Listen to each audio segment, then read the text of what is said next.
Kalau boleh tahu nih, kalau sekali ngundang Kasbro, satu kali ngundang Kasbro itu berapa bang?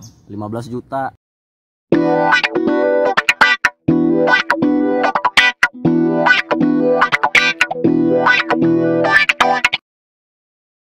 Oke, bertemu lagi bersama saya Daeng Fikri Muhammad Fadil Ramadan di interaksi interview bersama kawan seniman dan musisi. Oh, itu artinya. Iya. Dan di sini saya sudah berada di sebelah musisi yang sangat terkenal di daerah Jawa.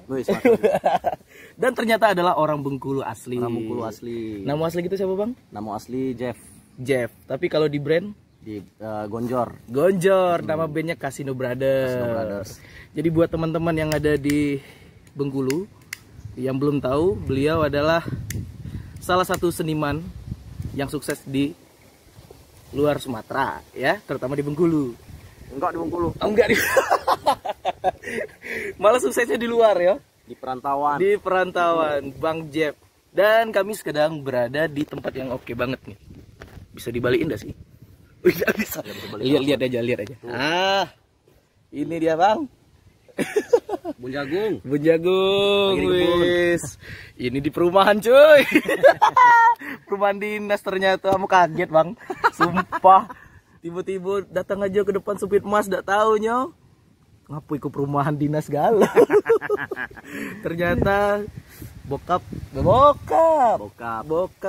adalah salah satu petinggi di Bengkulu. Wis. Mantap.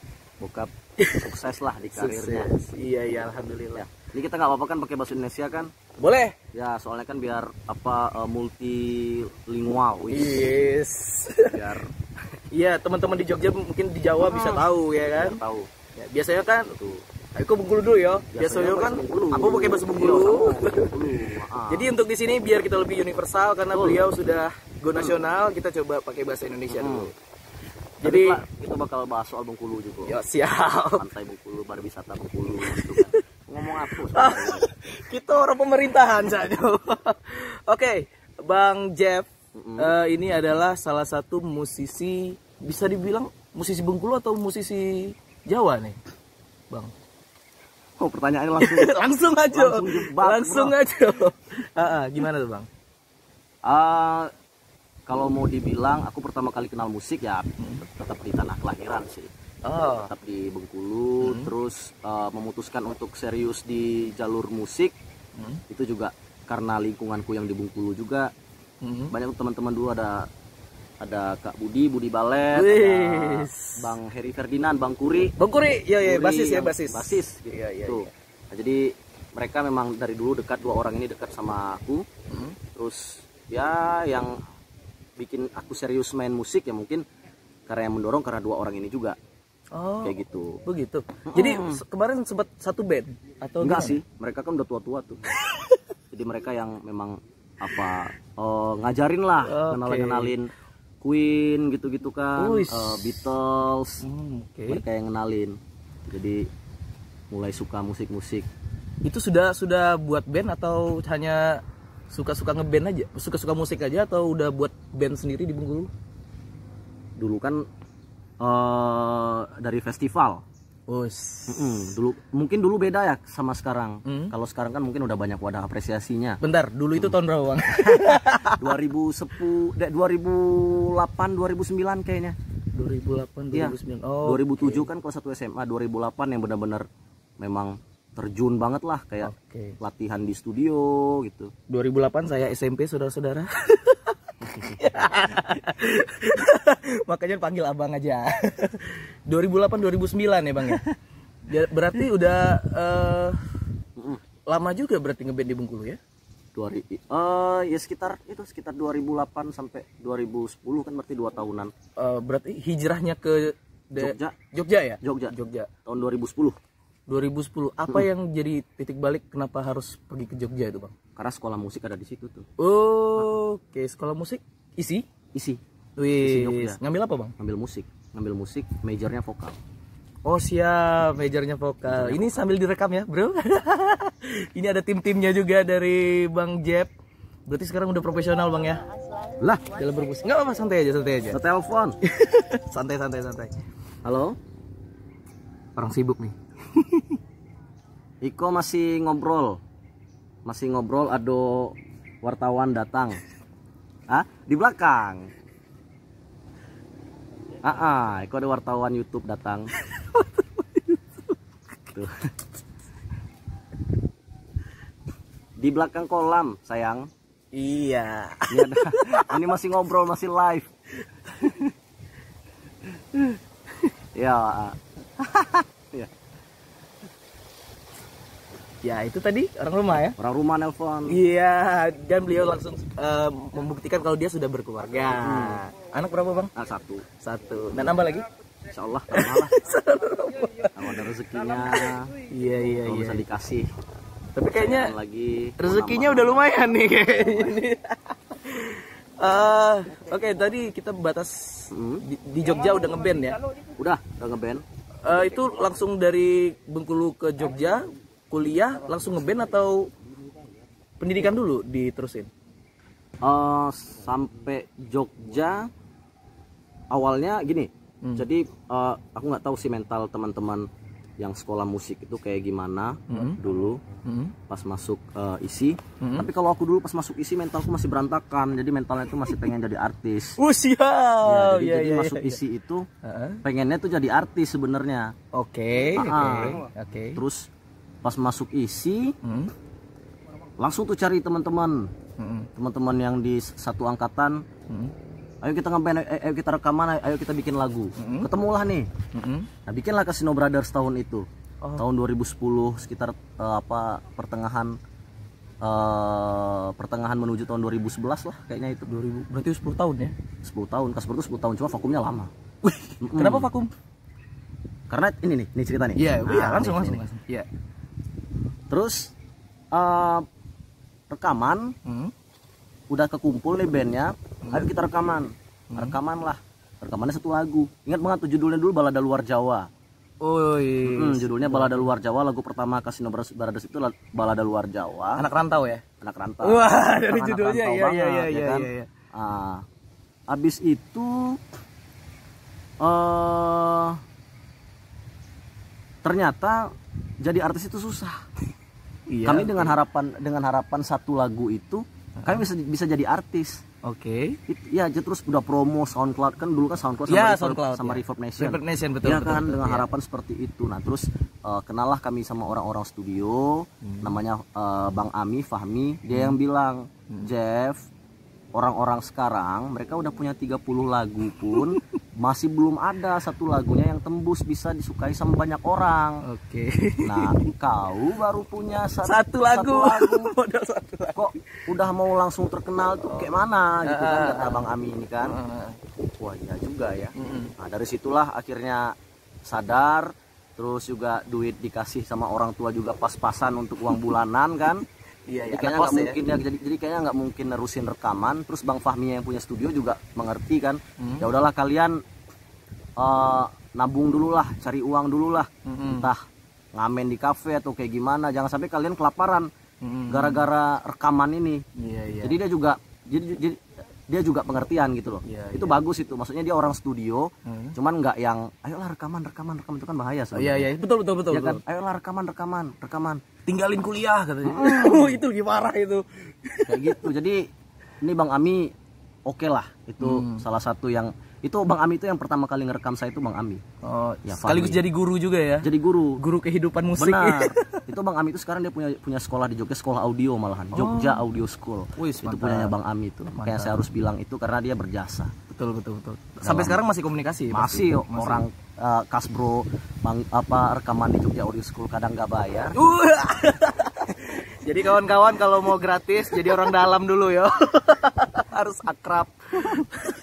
Jadi Casino Brother ini sekarang sudah rilis album Bang ya? Udah rilis album. Udah berapa album Bang? Udah kalau hitungannya baru 2 album. Album ke-0 sama album pertama. Genre kita? Tetap ini genre nih. Nah itu penting nih. Iya. Karena kan Kasbro ini kan transisi sebenarnya musiknya. Dari tahun 2011 itu Kasbro tuh masih yang blues gitu tuh. Masih rootnya masih blues banget. John Mayer. Enggak John Mayer sih. Enggak juga. Kayak apa ya, kayak Steve Ray Vaughan gitu. Bluesnya kan. Akhirnya tahun 2000 ini dari tahun 2011 ini Kasbro vakum. Karena ini tadi yang aku bilang tadi, akhirnya kami ngamen sana sini. Ngumpulin modal ya, ngumpulin modal. Ya sebenarnya nggak ngumpulin modal juga. Duitnya habis buat makan. Pas tahun 2014 anak rantau. Akhirnya Kasbro comeback lagi. Comebacknya cuman omong-omongan doang, latihan-latihan doang. Nah 2015 baru diseriusin banget. 2000 berapa? 2015. Ya jadi kalau mau dibilang Kasbro itu lahirnya tahun 2015. Oh, mulai fokus di musik. Benar. Ya? Karena 2011 itu prematur. Oh ya, benar. Masih ini ya, masih geli-geli aja lah. Iya, gitu, masih prematur. 2015 benar-benar berdiri banget, benar-benar serius. Cuman seriusnya tetap ya tadi, maksudnya ya udahlah kita ngeband Nothing Tulus, ya kan, Nothing Tulus, nggak ada larangan buat kita mau ngapain ke depannya secara personal gitu kan. Dalam artian kalau misal ntar aku cabut mau pulang ke daerahku, mau jadi pegawai negeri misalnya kan, ya nggak apa-apa kayak gitu. Jadi nggak ada tekanan kamu harus ngeband sampai ini nih, sampai matilah sama Kasbro, nggak ada tekanan kayak gitu. Karena itu menurutku bakal cuma jadi apa ya, blunder sih ntar. Jadi kecewa juga untuk diri sendiri. Kecewa karena ngeband itu bukan sebuah tekanan. Ya, jadi lebih ke indie ya, indie nggak sih? Sekarang kita indie. Indie ya? Indie. Jadi bergerak tanpa manajemen label gitu ya? Tetap butuh manajemen sih sebenarnya. Oh, labelnya yang enggak? Indie itu gimana sih pengertiannya menurut abang ini? Kita satu visi dulu, satu persepsi dulu. Gimana? Indie kalau menurut abang sendiri gimana? Indie itu sebenarnya benar sih kalau misal artinya kita melakukan apapun itu dengan biaya sendiri, mengolah band itu dengan sendiri, nggak diatur musiknya segala macam, ya itu benar. Cuman menurutku kita tetap butuh legalitas. Kayak gitu. Jadi manajemen itu untuk legalitas. Manajemen untuk legalitas sebenarnya. Makanya kan kalau bisa kan manajemen yang kita punya mereka legal. Mereka legal secara manajemen. Kayak gitu. Nah sekarang aku juga lagi ngomong nih ke manajemen Kasbro yang sekarang ini namanya anti radiasi. Oh manajemennya anti radiasi. Ini masuk nih anti radiasi nih. Siapa nih? Safrizal. Ini salah satu tim dari Kasbro juga ya. Anak Bengkulu juga ya? Anak Bengkulu. Katanya suka mosing-mosing juga dulu Sal. Iya. Mosing antar mall. Anjir. Baru tahu juga loh di situ, sumpah. Oke. Jadi sekarang masih Kasino Brother masih jalan terus selama corona nih, Bang? Jalan nongkrong, main skate paling gitu. Oh iya, lagi sibuk main skate sekarang. Masih baru belajar atau gimana itu, Bang? Dari dulu sebenarnya udah belajar, cuma belajar jalan doang kan. Jalan-jalan pusing-pusing doang. Cuma sekarang kayaknya trik-trik juga seru-seru kan. Saya sampai lecet-lecet kan. Ya, itu aku lihat di story kemarin. Sampai lecet-lecet segala macam. Si gitaris siapa namanya? Yuki sepatu roda ya? Ya, main inline skate ya, sepatu roda. Aku ngikutin, Bang. Diamnya aku ngikutin Instagramnya. Soalnya kemarin pertama kali ketemu Kasbro ini waktu nampil di Bom Baru tahun 2018 ya? 2018 kalau nggak salah. Jujur aku nggak suka sama musik, bukan nggak suka, aku nggak terlalu fokus sama musik rock and roll. Jadi pendengaran aku tuh nggak fokus ke rock and roll, jadi nggak banyak apa sih istilahnya, nggak banyak informasi lah soal musik rock and roll. Tapi setelah ngelihat Kasbro main ternyata rock and roll asik. Seru ya. Bawain lagu apa kemarin ya? Led Zeppelin apa ya? Led Zeppelin. Yang rock and roll ya? Ya, rock and roll. Wih, itu asik. Itu tanpa sadar badan ini langsung maju ke depan loh, Bang. Asik. Mosing juga kita kemarin. Itu siapan. Siap. Oh, wifi-nya belum bayar. Itu salah satu pengalaman juga nonton Kasino Brother, dan baru tahu kalau vokalisnya nih orang Bengkulu ya dari sana. Aku orang Bengkulu asli. Bengkulu asli, Bang ya. Lahir di mana, Bang? Di daerah Gunung 3, Bengkulu Selatan. Wis. Bengkulu Selatan mana Kaur. Oh iya. Mana Kaur, Bintuhan. Aku aslinya Kaur sebenarnya, cuman tinggal di mana dulu lama, terus akhirnya pindah Bengkulu, SMP pindah Bengkulu. Oke. Dan untuk teman-teman yang mungkin tidak tahu sepak terjangnya Kasino Brother, Kasino Brother ini sempat sempat atau masih ya disupport sama salah satu brand rokok Super Jarum ya. Ya. Nah itu touring hampir se-Indonesia. Apa? Touring se-Indonesia itu ya. Paling jauh Kalimantan. Anjir. Kalimantan. Itu karena apa? Festival atau gimana? Nelpon lagi. Ntar ya. Lanjut. Halo, ya Yu. Apa Yu? Kenapa? Oh ini Wan Yan udah ke atas. Oh gitu. Oh ya. Ya tunggu ya. Ya. Pause aja dulu ya. Pause aja dulu. Ah, sekarang kita ganti orang dulu sementara. Kawan gue nggak bayar wifi dulu. Jal, Ayah, bahasa Indonesia bahasa Bengkulu Jal. Indonesia boleh, Bengkulu boleh. Indonesia aja lah ya. Oke, Ijal. Ini ngikutin Bang Jep ini dari tahun berapa Jal? Kalau aku tuh ikut Kasbro itu tuh dari sebelum mereka rockin metal. Oh sebentar. Mungkin teman-teman nggak tahu Ijal ini sebagai apa nih di Oke. sini di Kasbro ini sebagai apa nih? Ya. Jadi aku tuh di Kasbro itu awalnya bantu-bantu. Nah, bantu-bantu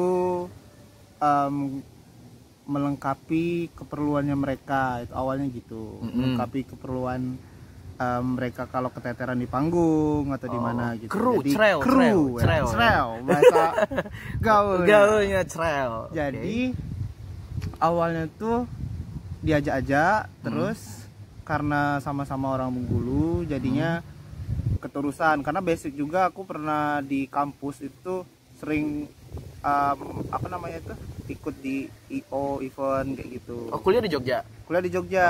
Oke. Kuliah di Jogja. Jadi ada basic lah untuk jadi kru tuh gimana attitude dan segala macam di panggung tuh gimana kan untuk jadi kru tuh gimana. Jadi aku tuh awalnya itu tahun 2017 apa ya? 2017 kalau nggak salah. 17. Itu sebelum mereka Rockin Battle. Terus Sama Jarum ya? sama iya Rockin Jarum Battle Super. tuh festival yang diadakan Jarum. Nah, itu tapi dalam bentuk yang musiknya jadi super musik namanya, super musik.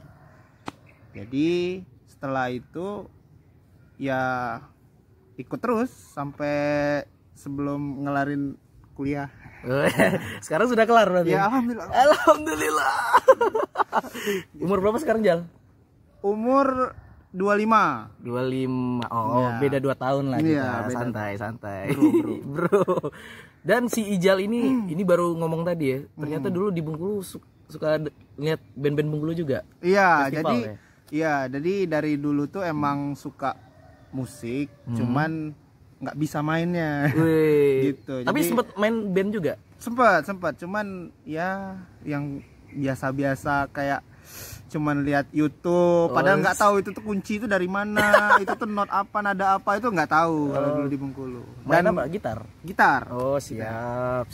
Cuman nggak ada gurunya kan. Kalau nanya guru di sini tuh dulu kayak nggak ketemu aja itu loh, nggak ketemu yang pas. Yang pas gitu. gitu ya. Nah, terus pas di Jogja itu tuh main nongkrong, cuman ketemu orang yang main chord tuh aneh gitu loh. Jadi penasaran tingkat tinggi itu keluar gitu Ternyata kan. kunci G itu ada G yang lain. Nah, jadi bentuk G itu nggak cuman gini gitu kan. Ada yang gini. Ada yang gini juga. Iya. Melintir-melintir apa lah itu kan. Oke. Nah, ini kan mumpung Bang Jepnya lagi ada yang diurus ya, wifi. Iya, itu. Si siapa tadi namanya? Ijal.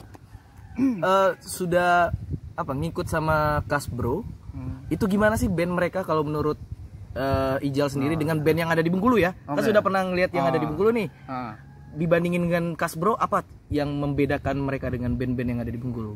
Oh. Di pandangannya Ijal ya. Jadi ini nggak terlalu, karena aku juga jarang lihat band Bengkulu, nggak terlalu sering, cuman ya kalau ngomongin Kasbro aja lah, nggak usah ngomongin band. Agak berhati-hati. Aduh. Ya. Jadi kalau aku sepenglihatan Kasbro itu mereka band yang memang pas ketemunya itu tuh cocok dalam satu visi dan main musiknya itu apa. Jadi kalau kebanyakan orang kan ada yang main musik rock, ada jazz, ada blues nyatu, kan mungkin mereka nggak satu visi gitu. Jadi mereka ini dulu tuh langsung satu visi. Punya jadi, latar belakang musik yang sama ya? Latar belakangnya beda. Oh, beda. Beda. Jadi kalau Jeff itu memang dia rock and roll blues. Kalau yang Uki gitaris itu tuh dia rock blues. Kalau yang drummer sebenarnya dia itu anak biola gitu. Cuman drummernya itu tuh latar belakang musiknya itu lebih parah sih. Lebih banyak ya.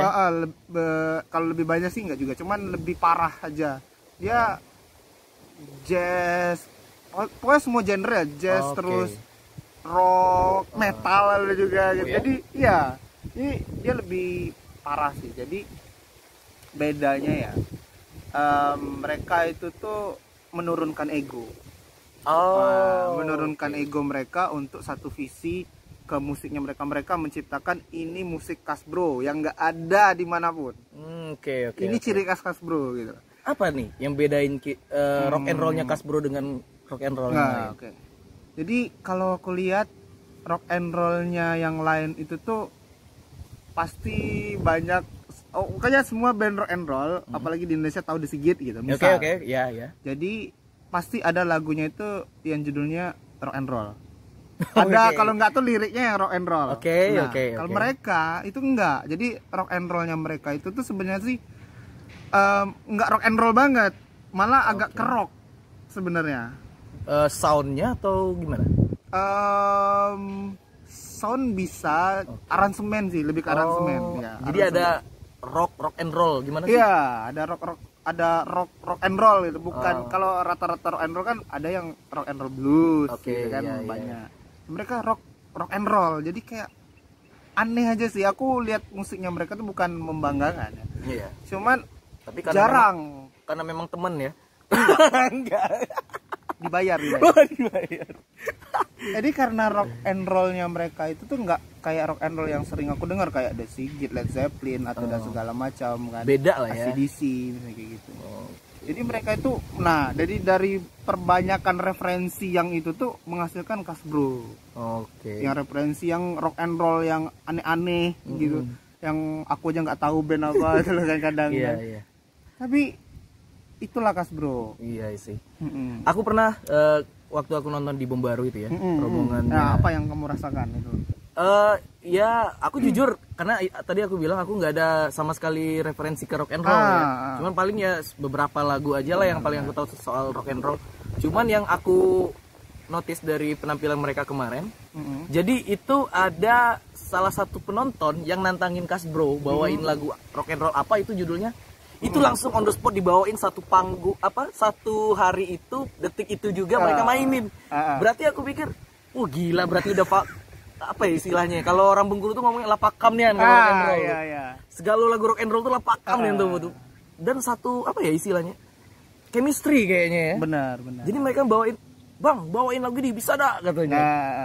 Oke, lagu itu ya kata Bang Jeb. Langsung dibawain, anjir, bilang bersih tanpa latihan itu. On the spot. Itu yang salah satu yang buat aku, salut gila. Atau mungkin di luar sana lebih banyak lagi yang seperti itu, tapi yang pas aku lihat di sana langsung waduh anjir keren. Nah jadi gini, aku dulu kan pernah juga untuk memutuskan untuk jadi musisi. Nah tapi ketika aku lihat Kasbro itu tuh itu mereka paket lengkap Pak sebenarnya. Komposernya ada di sana yang idealis nulis liriknya ada, terus tuh yang aransemennya ada, terus yang mengatur emosionalnya mereka ada. Jadi aku mau bikin band yang kayak gitu tuh, bikin band yang lengkap kayak gitu tuh susah banget. Susah ya, betul. Bener susah. Kamu aja yang anak band ngerasain kan. Betul, susah sekali ya kan. Beda pala, beda-beda. Beda pala, beda lagi. Iya. Jadi dan referensi mereka itu luar biasa sih. Iya. Pengetahuan mereka soal musik itu ampun banget. Kalau rock and roll udah bisa ini lagi. Itu udah angkat tangan angkat tangan lah. Kalau rock and roll udah angkat tangan. Keren mereka sih. Itu tuh nggak cuma dengerin rock and roll sebenarnya. Oh ya? Rata-rata mereka itu tuh nggak cuma rock. Nah, ini yang bikin mereka itu tuh ngeri gitu loh kan. Iya betul. Dangdut dengerin coy. Oh iya. Jazz, koplo, semuanya mereka dengerin, semua genre lagu mereka dengerin. Jadi mereka itu bisa mencari musik mana nih yang kayak kami, yang maunya Kasbro tuh yang gimana. Jadi karena referensinya mereka tuh gila. Banyak ya? Banyak banget. Betul, dan betul. hari-harinya mereka cuma dengerin musik. Wish. Tapi ya itu tadi ya, mungkin kita sebenarnya udah banyak ngobrol di belakang tadi ya sebelum kita take video ini. Jadi apa ya, kalau musik itu sebenarnya nggak harus melulu soal popularitas ya. Nah ini oke, ini menarik. Iya. Karena aku dulu juga kayak gitu sama kayak Bang Jadi. Iya. Yang mau jadi artis. Iya betul. Ya, rata-rata ya anak band yang masih baru-baru. Nah, itu pasti gimana caranya gue bisa, gua lagi. Itu diharamkan lu gua sekarang ya. Aku tuh harusnya ngeband harus terkenal nih, se-Indonesia harus tahu, harus banyak duit. Nah, itu salah sebenarnya. Ya. Itu sangat fatal, itu salah. Buat band baru apalagi yang startup, kalian tuh nggak usah mikirin kalian itu terkenal atau hits banyak cewek lah segala macam. Itu nggak usah. Iya. Jadi lebih baik kalian tuh perbanyak referensi. Itu satu hal yang sangat penting di mau jadi musisi, itu perbanyak referensi, latihan terus, sharing itu penting juga. Sharing sama orang, sharing sama musisi lain, sharing juga sama orang yang bukan musisi. Itu tuh lihat musik tuh kayak apa sih gitu kan. Jadi lebih ke arah situ. Kalau kalian mau hits nanti itu bakal hits sendiri kalau kalian bener-bener jalannya serius gitu. Itu hadiah ya? Iya, itu hadiah. Itu bukan suatu hal yang utama. Jadi aku dulu memutuskan untuk berhenti dari band, aku out dari band aku yang di Jogja. Karena itu. Alasan itu? Alasan itu, mereka mau hits, terkenal, skillnya kosong cuy. Skillnya kosong. Skillnya itu mereka ada, cuman kalau mereka mau mencak-mencak sendiri itu ngapain itu loh. Itu pernah nggak kalau misalnya ngeband kita udah pernah buat karya belum? Udah ada lagunya. Pas buat lagu itu yang difokusin apa? Buat kayak Armada doang lagunya gitu nggak? Kurang lebih enggak, malah gini. Buat lagunya yang bisa ngena ke cewek. Nah, fatal. Iya betul. Nah, jadi betul. gini, ini aku Jadi nggak jujur ya jadi. Iya, nggak jujur sama musik kalian sendiri. Oh iya betul. Ya. Jadi aku lihat-lihat dari selingkungan aku lah di sana. Di Jogja ya. Itu mereka saling memperkuat musik mereka sendiri. Karakter ya. Karakter mereka itu tuh yang nggak ada duplikatnya. Oke. Nggak ada duplikatnya, maupun suara vokalis, gitaris, basis, drum itu nggak ada duanya. Ketika mereka digantikan sama orang lain personilnya itu beda. Kasbro pernah drummernya pernah patah kaki ya. Jadi diganti sama additional, itu drummer gila cuy, itu drummer number one gitu loh kan, ibaratnya kalau di Jogja tuh terkenal banget. Cuman feelnya kalau aku ya itu nggak dapet. Oh, kamu kan sebagai kru juga di sana. Kru ya. Jadi memperhatikan sound yang keluar dari Kasbro. Iya. Perhatikan ketukan beat dan segala macamnya itu. Langsung beda feel-nya ya. Feel-nya tuh benar-benar beda. Maupun dia mau nge-cover lagu siapapun yang bersih, feel-nya tetap beda. Itu yang gantiin itu orang-orang terdekat atau misalnya udah ada yang terkenal, panggil aja gitu? Orang terkenal dan dekat juga. Siapa tuh kalau boleh tahu? Terkenal. Nggak apa-apa lah ya. Namanya Winaldi Sena. Dia drummer endorse-nya Tama. Iya, Tama Indonesia. Tama Indonesia dia. Berarti kesimpulannya kita nggak mentingin siapa yang main, siapa Bener. yang ini. Yang penting feel ya. Karakter musik ya. Kita kan balik ke karakter band kita kan. Jadi yang gitu, kalian bikin band tuh yang kayak gitu. Yang kalau dimainin orang lain itu tuh beda. Nggak bisa sama. Oke, buat teman-teman jangan terlalu, beliau ini bisa dikatakan udah punya pengalaman ya. Jadi nggak sembarang teknis di bidang teknis ya. Jadi mungkin kadang kan kita kan banyak yang julid ya. Iya. Kau cak macak kau. Iya, maaf. Ya, enggak. Ini kita harus luruskan karena ini salah satu bisa dikatakan cocok lah ngomongin ini karena sudah punya pengalaman. Pengalamannya ya band di Jogja itu tadi kan. Ini berarti yang pernah dipegang cuman Kasbro atau pernah megang band yang lain? Kalau megang yang band lain tuh ada sih, cuman mereka bukan band yang ibaratnya menjurus untuk nge-up. Itu banyak juga band-band, kadang banyak band lokal lah gitu. Cuman ya sering sharing juga sih, sering sharing sama ini. Kalau kamu tahu vokalis Jagostu dulu. Oke, pernah dengar cuman ya. Aku lupa namanya. Bang Helmi. Oke. Helmi Jagostu. Oh, pernah ngikut juga? Iya, itu tuh gitarisnya Eros dulu. Oh iya sih, Ya, Jagostu. gitaris Jagostu dulu zaman Proyekan dulu ya. Eros ya? Iya. Betul. Sebelum Sheila on Seven dia itu. Jadi banyak lah sharing-sharing tentang musik, tentang teknis lapangan, perform dan segala macam. Nah, itu penting juga nih. Nah, band perform itu penting. Betul. Itu sangat penting. Nah, perform kalian itu kalau kalian ngeband jangan medok, kayak kalau bahasa orang. Karena kita visual kita dilihat ya. Bener, kita kan Entertainer. menghibur, entertainer. Betul, Jadi betul. kalian harus menghibur, jangan berlebihan juga. Itu slow, natural. Tapi aku ngeliat Kasbro main itu energinya kerasa banget sih. Nah, Sampai ya itu tadi pas di lagu apa aku lupa. Jadi ini kepala nih nggak tahan. Keren, langsung maju ke depan mosing cuy. gitu. Keren. Salah satu bisa dikatakan anak daerah Bengkulu yang punya karya yang luar biasa lah. Iya. Kalau menurut aku ya. Mungkin yang suka musik rock and roll harus dengerin lah Kasbro. Harus. Kalau kalian mau jadi juara satu festival. Oh iya ya? Iya. Kenapa nggak kepikiran dia? Iya. Iya betul. Karena pernah ada yang bawain dan ngepost ke kami kan Di Bengkulu? di Bandung. Oh, Jadi dia ikut festival Bandung, orang band lokal ke festival Bandung bawain lagu Kasbro juara satu cuy. Oh. Juara satu. Berarti namanya Kasbro, nama Kasbro ini udah terkenal sampai daerah mana nih paling jauh nih? Setaunya Iya ya. Bandung banyak juga. Kalau se-Jawa Tengah ya udah ada lah se-Jawa Tengah. Karena kami sering manggungnya di Jawa Tengah ya. oh, Di Bandung, Jakarta. malah lebih ke Jawa Tengah ya? Jawa Tengah. Padahal ngumpulnya di Jogja. Di Jogja, tapi kan lingkupnya Jawa Tengah tetap. Wah, luar biasa nih Kasbro ini Iya. udah kemana-mana. Tapi mungkin orang Bengkulu mungkin nggak semuanya tahu ya. Tapi menurut dari timnya Kasbro sendiri itu sudah satu pencapaian luar biasa dong. Iya benar, itu luar biasa banget. Jadi kita- karena aku tahu mereka tuh dari nol, bener-bener tahu dari mereka tuh dari nol, ibaratnya start band gitu kan. Kalau pengetahuan musik yo nggak dari nol kan. Cuman dari nol mereka bentuk band itu pencapaian yang luar biasa dan nggak gampang sih. Itu benar-benar nggak gampang, sakitnya, betul. capeknya dan segala macam, dan konflik segala macam. Itu udah pasti. Itu pasti konflik dan segala macam. Pendewasaannya di situ banyak banget. Jadi Yang penting tuh intinya kalian tuh jangan pernah luntur soal visi. ya betul. Jadi itu tadi sih sebenarnya rata-rata anak band itu kan masih mencari ketenaran dan segala macam.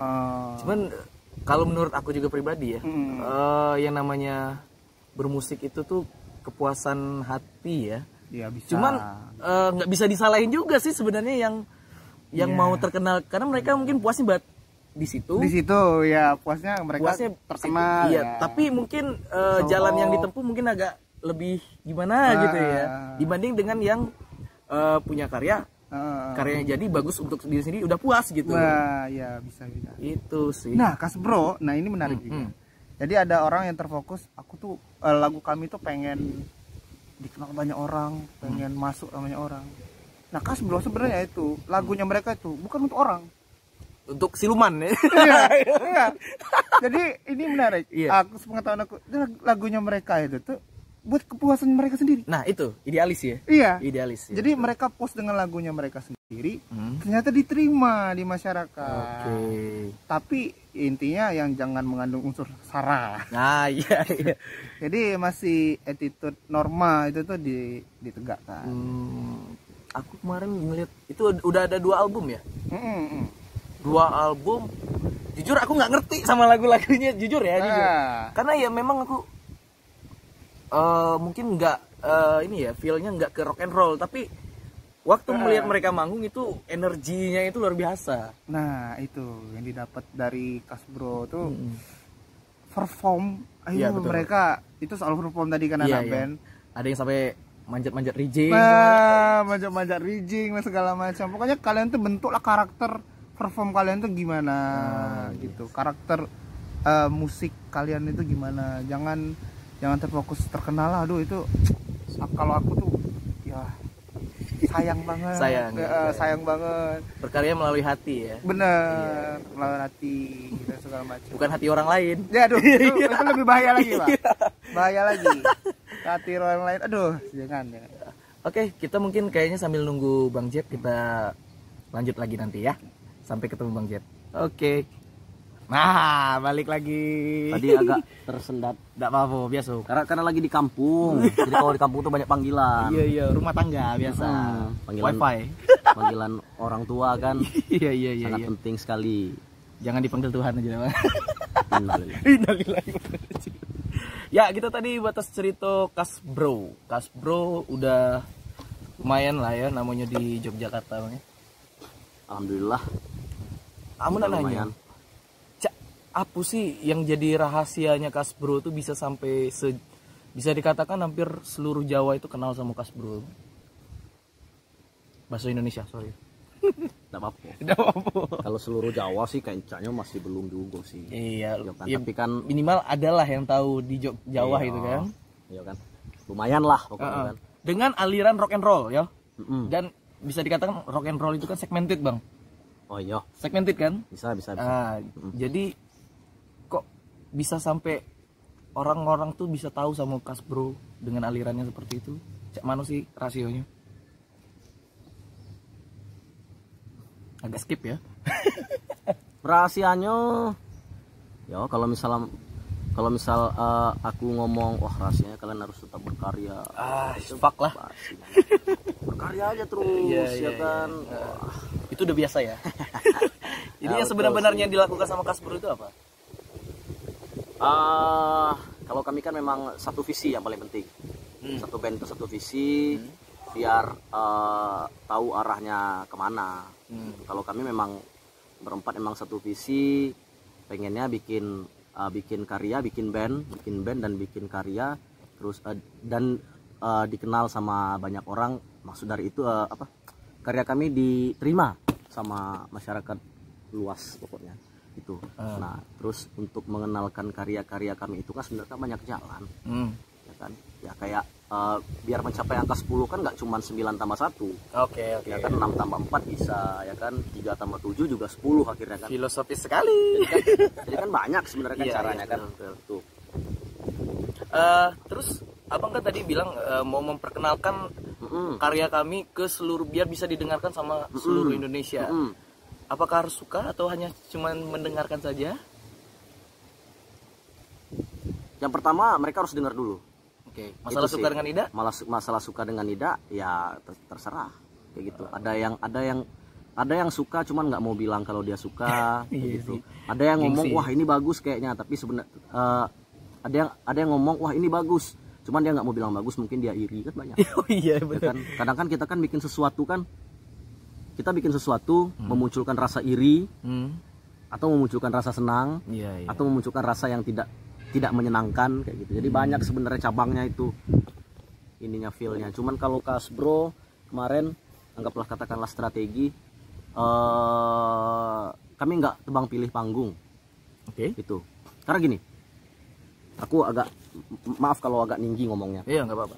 Kami berempat jebolan isi semua, isi Institut Seni Indonesia. Kami anak seni semua. Kalau mau dibilang kami seniman, mungkin bisa dibilang gitu, kami seniman profesinya. Yang bukan anak musik cuma satu orang. Itu si Yuki itu gitaris. Oh, yang dia saudaraan sama drummer itu ya? Drummer anak musik, tapi mereka berdua ini bersaudara ini, bapak ibunya dosen musik. Oh alah, Bapak jadi ibunya basicnya tetap di musik. Memang ya? darahnya udah darah musik. Kalau misal kita dulu disuruh belajar baca buku, kalau mereka enggak, disuruh latihan baca not balok mungkin kan. Kayak gitu. Jadi memang darahnya udah darah musik banget. Jadi Yuki itu mau nggak mau tetap aku bilang anak musik meskipun dia anak seni rupa. Iya. Tetap Gitu. di seni ya? Tetap di seni kami berempat. Kami keluar tamat dari isi tahun 2014. Terus 2015 Kasbro bangkit lagi. Kami udah sarjana semua tuh, sarjana seni musik. Oh, gila kan? Iya, Ya kan? Sarjana seni musik. Gimana coba? Iya. Nah, tapi kami keluar dari isi, kami harus menutup ibaratnya menutup ijazah kami. Kalau kami itu sebenarnya anak musik, anak jurusan S1 seni musik yang punya kemampuan bagus, yang bisa baca not balok lah, yang punya teori yang bagus lah, kami harus nutup itu. Karena ketika kami menghadapi dunia musik yang sesungguhnya, industri musik yang sesungguhnya, kadang ijazah cuman sebagai ya katakanlah modal doang gitu loh, modal. Paling untuk jadi dosen. Benar, cuman sebagai modal mental kami doang, modal. Ilmu lah ya, untuk ilmu ya. Panggung pertama Casino Brothers, ini aku bilang jujur nih. Panggung pertama Casino Brothers itu manggung di acara hijab. Anjir, serius? Pameran hijab yang di depan itu manekin semua tuh. Tidak nyambung. Enggak nyambung, benar. Enggak nyambung. Depan itu manekin semua. Kami manggung pertama di situ. Oke. Kelar manggung di situ, anak-anak nggak lesu. Oh, memang gini harus. Awalnya emang harus gini. Jadi nggak bisa. Mau kamu lulusan seni musik, 4 tahun belajar musik, pas kamu menghadapi dunia pertunjukan, ya kamu memang harus dari nol. Karena kaitannya cuma sedikit antara dunia pertunjukan dan kemampuanmu main musik itu beda, bro. Betul ya. Kayak gitu. Makanya banyak orang bilang, beberapa orang bilang, anjir ini kok mainnya biasa aja tapi kok bisa terkenal ya. Iya. Gitu. Karena itu formulanya beda. Iya. Dan nggak ada formulanya untuk bikin orang terkenal kecuali kontroversi. Ya itu cara lain mungkin. Cara lain. Kecuali dia bikin sebuah sesuatu yang memang bisa bikin dia kontroversi. Iya betul. Apa kencing di jalan misalnya atau apalah, kayak gitu kan dia bisa bikin terkenal. Waktu pertama kali Kasbro itu muncul di dunia musik, itu langsung dengan karya sendiri atau masih dengan bawain lagu orang lain, Bang? Karya sendiri. Karya sendiri langsung? Karya sendiri. Album? Album, tapi belum di package. Oke. Belum karena dulu aku nggak tahu sih tahun 2015 itu Spotify udah masuk atau belum, Joox sudah masuk atau belum. Belum kayaknya sih. Aku lupa. Jadi masukinnya masih di SoundCloud. Habis kita manggung itu kita mulai rekaman, mixing. Itu pas manggung pertama itu kita udah mulai mixing mastering album ke-0 itu. Album ke-0? Karena semua kan berawal dari 0. Oh siap, oh iya bener juga ya. Jadi album ke-0. Iya hitungannya dari 0. album ke-0 jadi. Nah album ke-0 itu album transisi sebenarnya musiknya. Jadi musiknya masih gabungan antara Kasbro yang blues, Steve Ray, Vaughan banget. Oke. Sama Kasbro yang ke garage-an. Rock and roll. Garage rock and roll lah, garage yang tahun 90 gitu garage-nya.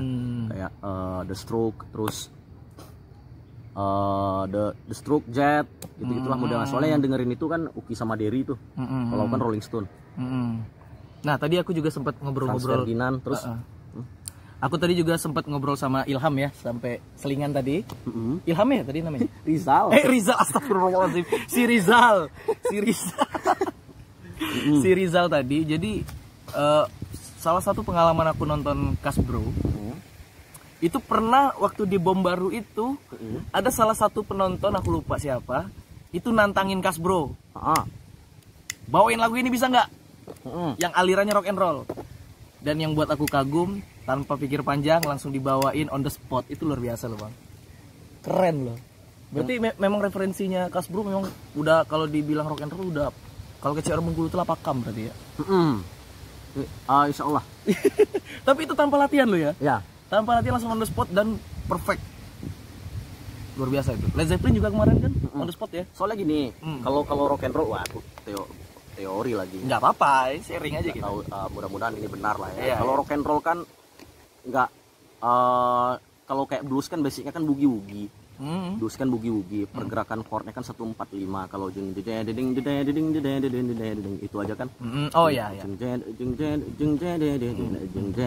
Itu kan mutar 145 terus yang lainnya improve, terus vokal masuk misalnya, itu kan bisa aja sebenarnya. Jadi konsep jamming itu sebenarnya memang penting banget untuk musisi. Betul. Bahkan jamming pun bisa menghasilkan sebuah karya sebenarnya. Ya, setuju. Gitu kan, misal dalam studio bikin lagu yuk, ya udah mulai dari gitaris bikin riff gitar misalnya, oke, wah disambung sama bass misalnya kan, itu kan konsep jamming. Jadi Kasbro itu sebenarnya bikin karya dari situ dulu. Dari jamming. Oh, keren ya. Jamming yang bikin riff kan, kalau biasanya kan kalau rock and roll kan yang melodi kan pasti gitar gitu ya. Yang instrumen melodi. Kalau kayak bass juga bisa melodi sebenarnya, cuman kan jarang, bass sama drum kan lebih ke peran fundamental. Ya kan? Tiangnya lah ya. Iya, perannya kan fundamental kalau bass. dia lebih ke jalannya gitu. Rootnya kan di bass. Iya, betul. Gitar bisa liar kayak apalah. Betul. Tapi kan basicnya kan benang merahnya tetap ada di gitar dulu karena dia yang bikin riff kayak gitu. Jadi sebagian besar lagu itu melalui jamming. Jamming, habis itu kebentuk riffnya, habis itu baru masuk ke bikin line vokal yang orang bilang melodi vokal. Kayak gitu. Jadi memang udah terbiasa dengan jamming. Jadi pas diminta, ayo dong bawa lagu ini. Jadi tergantung sama aku aja sekarang. Jeff, bisa nggak lagu ini? Itu tahu nggak kamu lagu ini? Kalau nggak tahu kan nggak bisa dinyanyiin juga. Oke, aku tahu lagu ini. Ya udah mulai dari Uki. Uki bikin riff terserah, yang ngarang dia aja mau riffnya 3/4 mau 4/4. Terserah. Jadi langsung nyambung, langsung bisa dinyanyiin. Yang jadi hitsnya dari Kasbro pertama kali yang buat namanya Kasbro melejit itu karya yang mana judulnya, Bang? Determinisme. Itu prosesnya jamming atau memang kita pikirin bener-bener? Determinisme itu sebenarnya kalau mau dibilang apropriasi sih. Apropriasi itu gimana? Apropriasi itu kayak meminjam ataupun tapi semuanya apropriasi. Iya. Jadi apropriasi itu boleh cek di ini deh, takut aku salah arti. Jadi apropriasi itu kayak meminjam sebuah culture, sebuah budaya yang kita pakai terus kita adopsi lagi. Itu apropriasi. Jadi kalau misal ini dalam banget sih omongannya. Enggak apa-apa. Jadi kita bisa nambah ilmu di sini. Apa itu apropriasi dan segala macam gitu. Jadi kalau misal pernah dengar lagunya you can judge book by its cover, but the cover aku lupa itu. Apa judulnya. Nah itu kayak beat-beatnya kayak determinisme. Ngambilnya dari situ ya. Inspirasi ya. Inspirasi dari situ sebenarnya. Oke. Dan itu yang buat Kasbro naik namanya ya. Bisa jadi. Langsung diambil sama Jarum waktu itu. Gara-gara lagu itu. Gara-gara sebenarnya enggak sih. Sebenarnya kalau mau dibilang Kasbro itu memang bisa kayak sekarang memang karena panggung. Karena kami manggung. Jadi kayak gimana ya? Kayak kami yang memang berusaha keras untuk menghidupkan karya kami, untuk mengenalkan karya kami. Bukan karya kami yang mengenalkan kami. Oke, kalau kita ngomong kayak gitu mungkin faktornya kalau menurut aku ya, apakah itu karena memang di daerah Jawa itu memang sudah ada jalannya apa istilahnya? Sudah ada jalan di musik untuk memperkenalkan apapun karya kita. Nah, betul. Bedanya dengan kita mungkin di Bengkulu.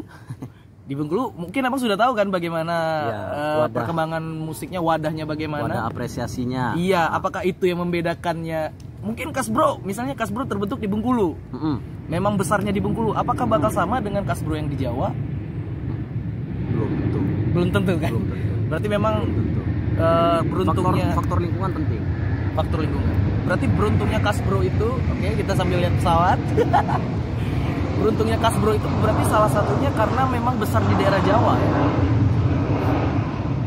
Salah satu faktor itu, benar kan? Benar.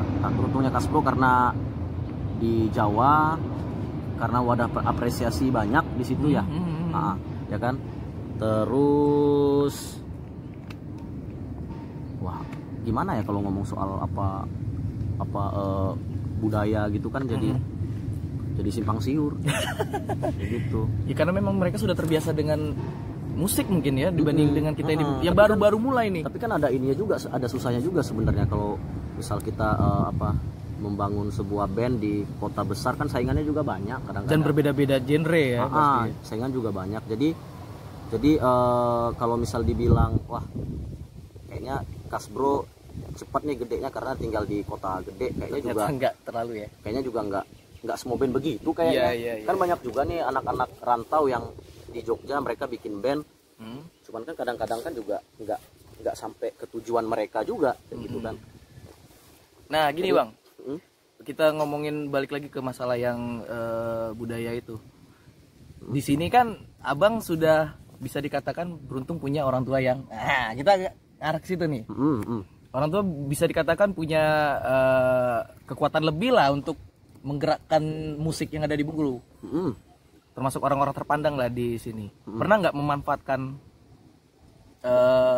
apa yang orang tua punya tenaga di sini untuk ngembangin musik di Bengkulu mungkin?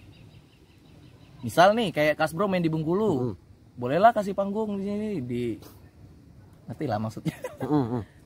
Pernah nggak Bang gitu? Kalau aku sih nggak pernah minta ya. Nggak pernah ya? Nggak pernah minta ke orang tua panggung di sini karena orang tua aku punya power di sini gitu kan. Nggak pernah minta. Cuman ya nggak tahu nih. Ada aja yang ngubungin gitu.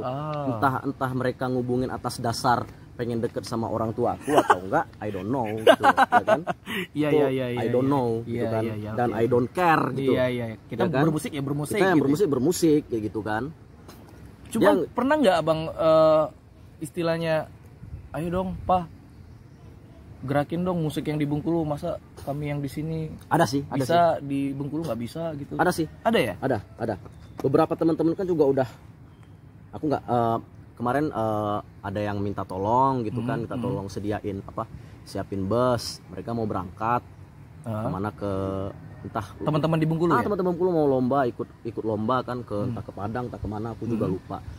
Aku juga riskan juga, wah bro maaf, aku juga punya keterbatasan sendiri untuk ngomong ini ke ayahku kayak gitu.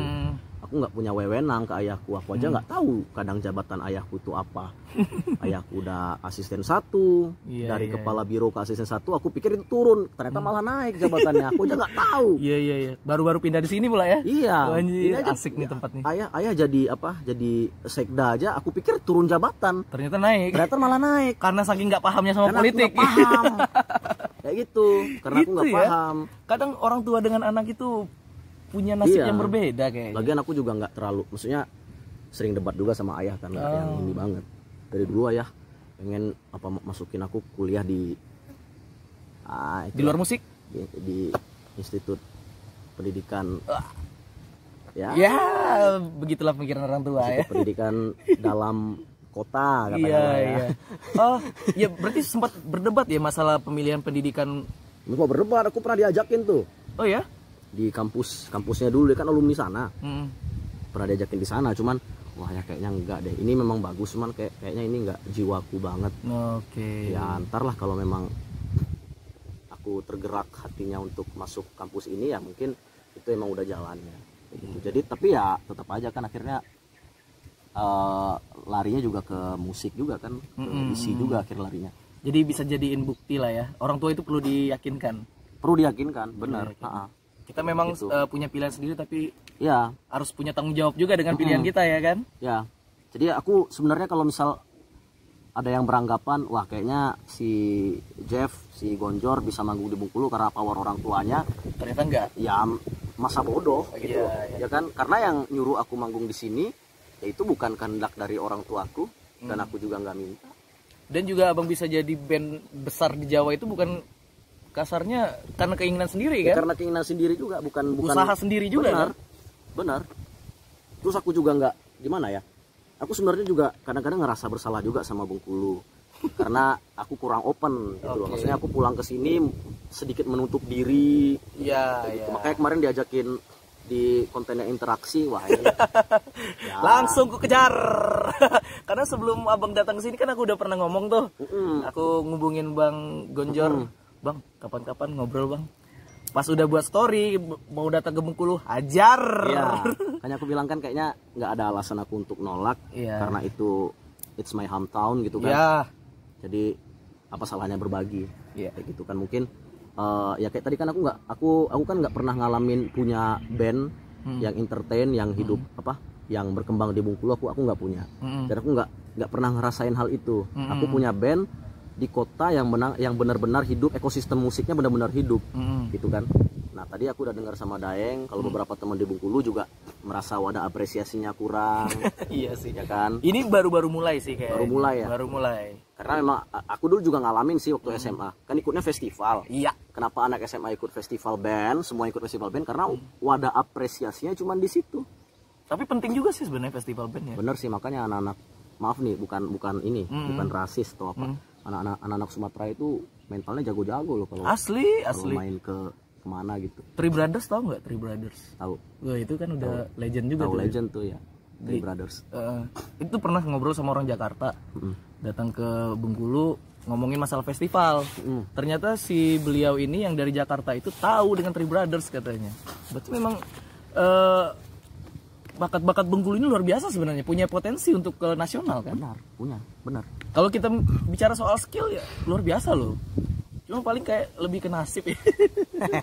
Nasib yang membedakan. Gini Bang, misalkan ini kita berandai-andai. Bandnya Casino Brother ini lagi hits di seantero Indonesia. Sudah dikenal di mana-mana, diwawancarain sama beberapa wartawan nih. Misal, Kasbro ini pengen dikenal sebagai band asal mana nih? Nah itu. Tetap asal Jogja. Asal Jogja? Tetap asal Jogja. Kenapa nggak Bengkulu? Karena lahirnya di Jogja kan. Jogja. Karena lahirnya di Jogja. Oke. Ya, cuman karena lahirnya di Jogja, meskipun kita kelahiran Sumatera, tetap kita bilang Casino Brothers itu band asal band Yogyakarta. yang domisilinya Yogyakarta. Oke. Di Jogja itu pasti kan sudah banyak sekali band-band yang besar Bang ya. Silaun Seven, Leto, Endang Segidog, Sukamti, Endang Sukamti, Bravos Boy, Itu- Stars and Rabbit, Festivalis. Anjir. Yang tahu pasti cuman Iya itu-gitu doang. bener-bener banyak banget. Banyak. Jadi gimana tuh? Apa istilahnya pergaulan anak-anak band di Jogja tuh dengan di sini beda nggak? Nggak tahu ya, abang tahu apa nggak yang di Bengkulu, tapi yang di Jogja bagaimana? Pergaulannya dengan band-band besar itu, apakah mereka punya, oh lu anak baru nih, lu harus ngikut kita gitu? Gap-gapannya ya? Nah, gap-gapan gitu. Beda nggak?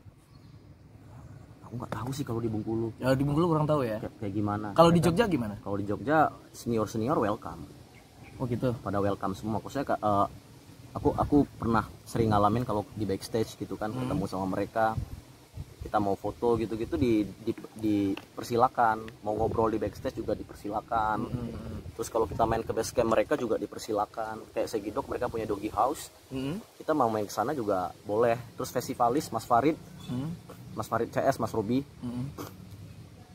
dia punya kayak mereka nongkrongnya di Lip, nama kantornya Lip. Di daerah Kaliurang juga kita kesana juga dipersilakan, malah ikut namanya brown bag atau apa sih namanya, kalau mereka lagi kumpul lagi ngobrol gitu setiap hari Jumat, itu juga dipersilakan.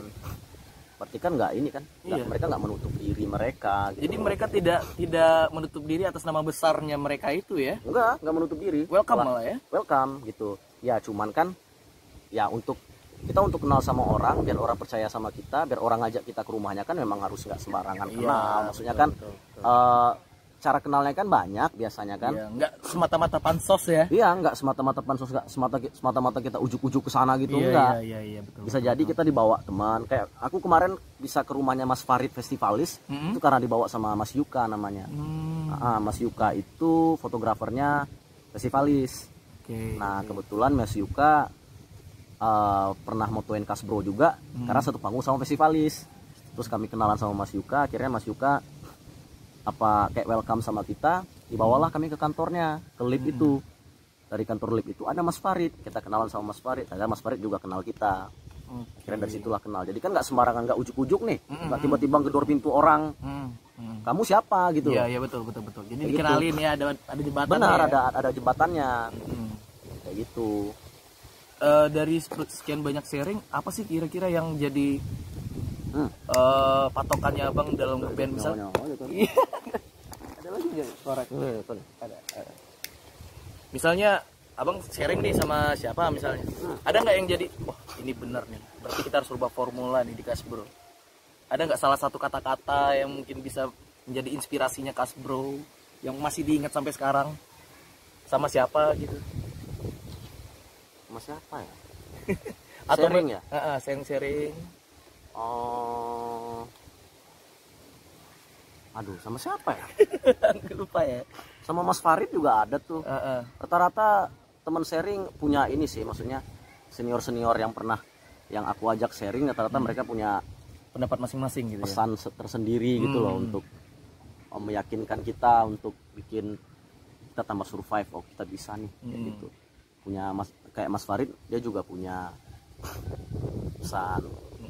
Ya kayak misal bikin lirik kan, dia ngajarin aku formula bikin lirik gitu. Karena kan band-band kayak Kasbro kan kayak sulit banget gitu loh bikin lirik Indonesia, karena kan bikin lirik Indonesia kan susah. Iya betul. Terus dia Karena apalagi dengan aliran seperti itu ya. Lucu Iya. loh sebenarnya. Makanya dia ngasih formulanya bikin lirik Indonesia ya, itu aja lebih pede aja gitu gitulah. Jadi punya pesan banyak kayak Mas Tevi, itu kan juga dekat sama Mas Tevi. Oh iya ya, kemarin ngeliat tuh di Tevi Hitam ya. Jadi Tevi juri juga. ya waktu itu ya. Mas Tevi kan ya itu pas panggung terakhir kan tur kan, dia jadi juri, kami yang jadi guest star-nya Guest star, gitu. oke. Terus ternyata dia udah nonton di depan. Terus apa pendapatnya tuh?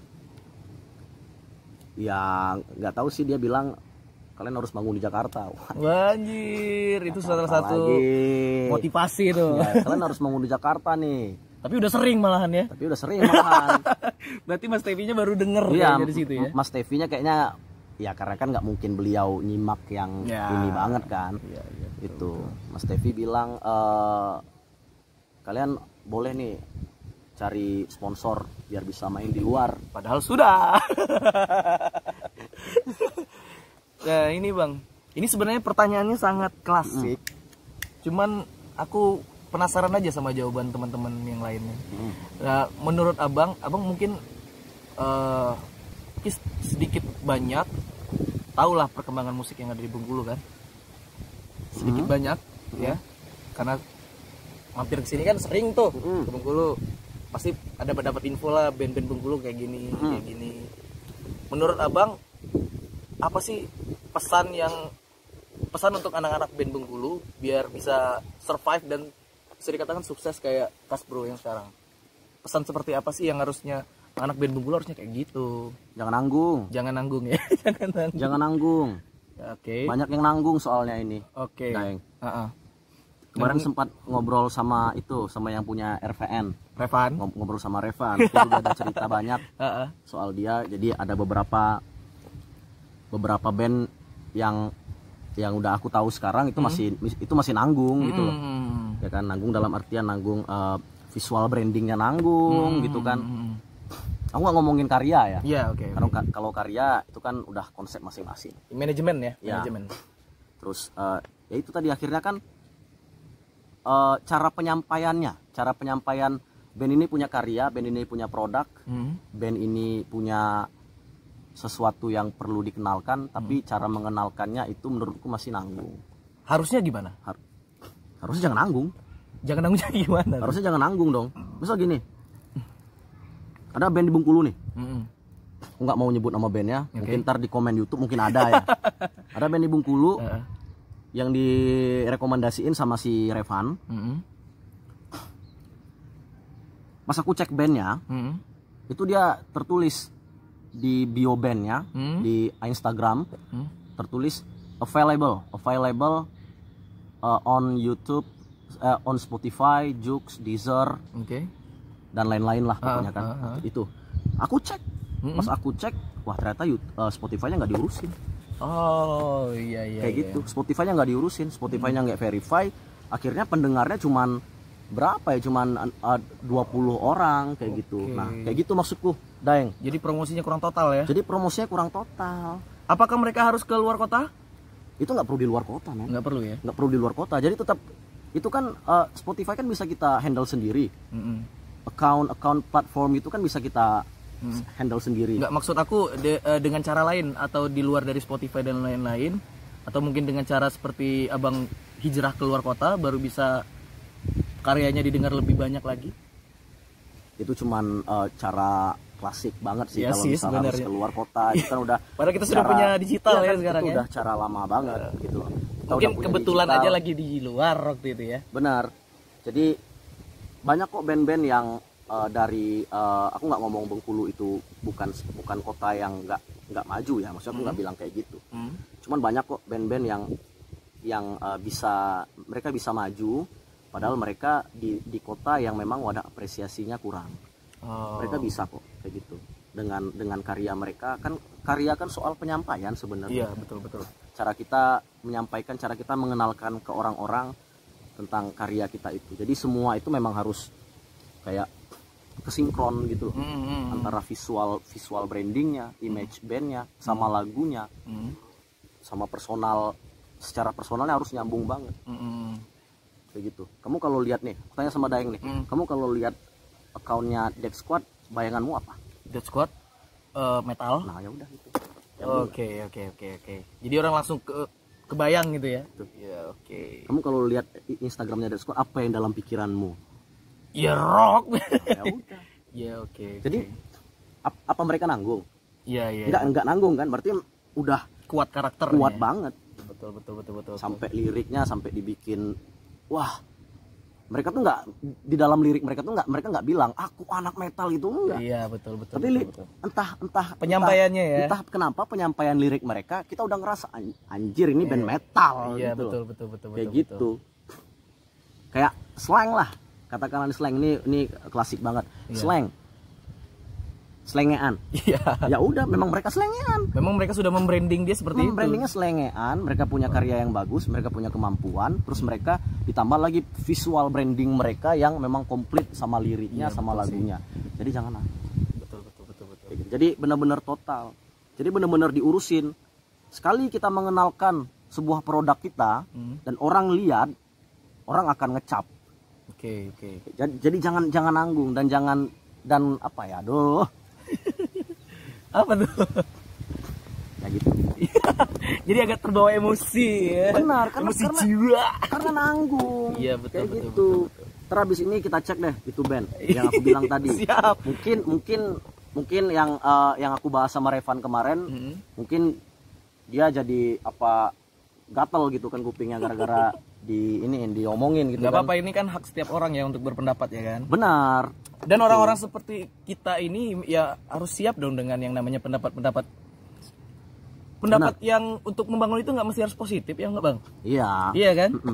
Apapun yang terjadi, misalnya kita ngomong jujur ya itulah yang bakal membangun kita harusnya. Iya. Kalau orangnya menerima dengan tanggapan yang positif juga. Iya. Jadi ya yang aku bilang tadi itu apa salahnya kalau misal itu platformnya diurus kayak gitu. Iya. Kan aku jadi bertanya-tanya gitu loh. Aku mau tapi ya aku juga takut, maksudnya terlalu mengkritik terlalu dalam, ntar dibilangnya wah ini kok kamu berani sejauh ini mengkritik. Waduh, ntar padahal maksudku niatku ya pengen band Bengkulu bener-bener nggak nanggung gitu loh. Tadi udah ngenalin apa? Fake Island ya? Iya, Fake Island aku udah lihat video klipnya ya, memang nggak nanggung. Mereka total banget. Total ya. Kayak gitu.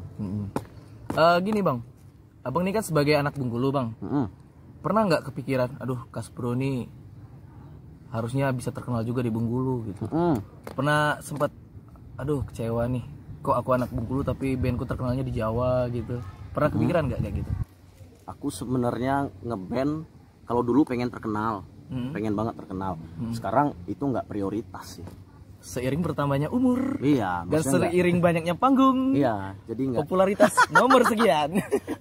Yang penting kepuasan diri ya. Iya, jadi nggak sampai ngejar kayak ambisi. Aku harus terkenal nih, aku harus terkenal juga di Bengkulu gitu. Nggak kayak gitu. Mungkin kalau aku mau terkenal di Bengkulu, kayaknya aku udah pansos dari jauh-jauh hari kayaknya. Mungkin si Revan bikin apa? Album kompilasi itu aku udah nimbrung di situ. Fun. Ikut dong. Nah, kayak gitu kan.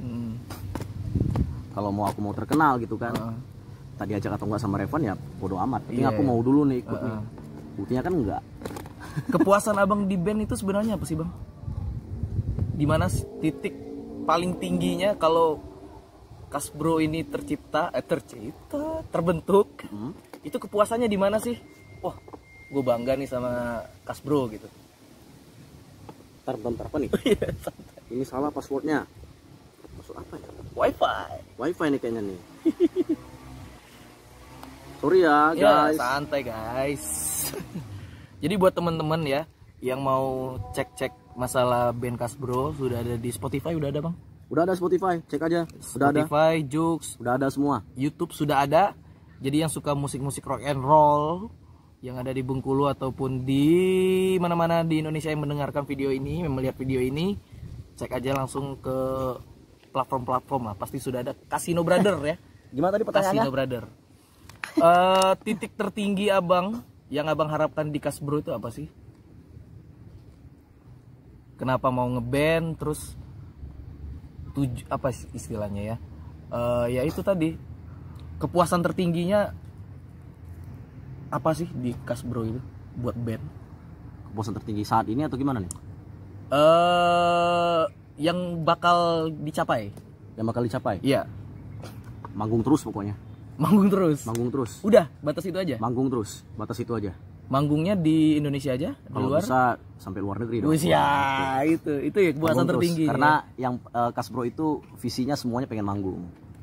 Tuh. Makanya belepotan akhirnya medianya kan. Maksudnya media YouTube-nya Kasbro itu masih belepotan. Aku lihat juga band-band kayak band Bali ya. Pernah kemarin aku tuh lihat, aku lupa nama bandnya. Mereka itu udah ngemanggung sampai di luar negeri loh, Australia. Apa tuh nama bandnya? Aku lupa, pokoknya mereka itu hampir kayak Oh tahu aku, Hydran. kayak rockabilly gitu. Hydran. Hydran. Ya. Sering muncul loh di YouTube aku itu. Itu udah Hydran. The Hydran. The Ya? Hydran. Itu kan mereka US gitu iya, kan. kepuasan mereka di situ loh. Australia itu. Mereka bisa dinikmati oleh orang luar negeri, bisa goyang bareng walaupun mereka nggak tahu lagunya. Ya. Gitu. Jadi kepuasan nggak semata-mata material ya bang ya? Enggak dong. Enggak ya? Enggak dong. Material nomor berapa bang? Material